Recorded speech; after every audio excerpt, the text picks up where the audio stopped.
You are showing bad But how activities come- because they came from India. ভারতের দ্বিচারী আচরণে নতুন করে প্রশ্নের সম্মুখীন ঢাকা দিল্লির সম্পর্ক। একদিকে প্রতিনিয়ত বলা হচ্ছে ভারত বাংলাদেশের সঙ্গে সম্পর্কের উন্নয়ন চায়, অন্যদিকে অবৈধ বাংলাদেশি আখ্যা দিয়ে ভারতীয় মুসলিমদের প্রতিদিন সীমান্ত দিয়ে বাংলাদেশে পুশিনের অপচেষ্টা করছে ভারতীয় সীমান্তরক্ষী বাহিনী বিএসএফ।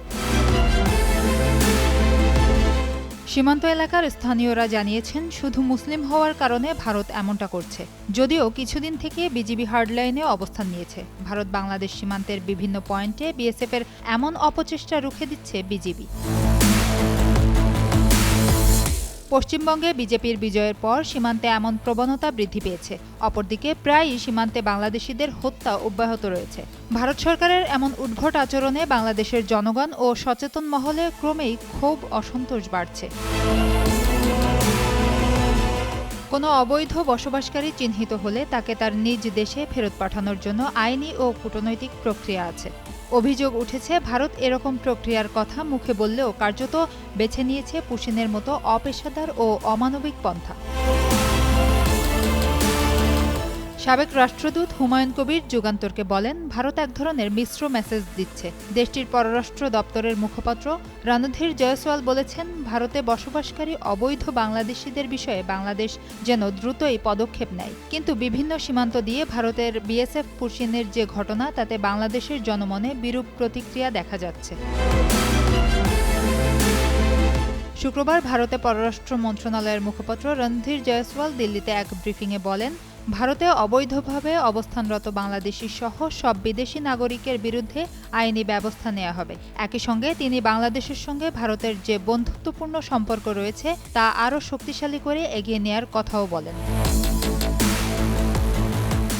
কিন্তু প্রশ্ন উঠেছে, সেসব প্রক্রিয়া সম্পন্ন করার আগেই ভারত কেন সীমান্তে পুশিনের চেষ্টা অব্যাহত রাখছে? এ বিষয়ে মঙ্গলবার স্বরাষ্ট্রমন্ত্রী সালাউদ্দিন আহমদ বলেন, সীমান্তে যে কোনো ধরনের অবৈধ পুশ ইন ও পুশ ব্যাকের বিরোধী সরকার। এদিন সচিবালয়ের স্বরাষ্ট্র মন্ত্রণালয়ের সভাকক্ষে সাংবাদিকদের তিনি বলেন, কোনো ব্যক্তি যদি প্রকৃতপক্ষে বাংলাদেশের নাগরিক হন এবং অন্য দেশে অবস্থান করেন, তাহলে সেই দেশের কেন্দ্রীয় সরকার আনুষ্ঠানিকভাবে তালিকা পাঠিয়ে পরিচয় যাচাই করতে পারে। সেক্ষেত্রে আন্তর্জাতিক ও আইনগত নিয়ম মেনে প্রত্যাবাসনের ব্যবস্থা নেওয়া হবে।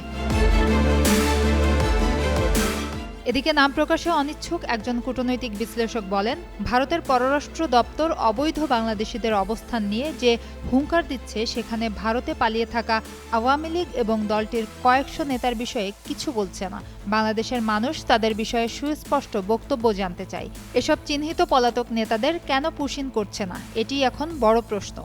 তাহলে কি ঢাকা ধরে নেবে তারা ভারতের নাগরিকত্ব পেয়ে গেছে?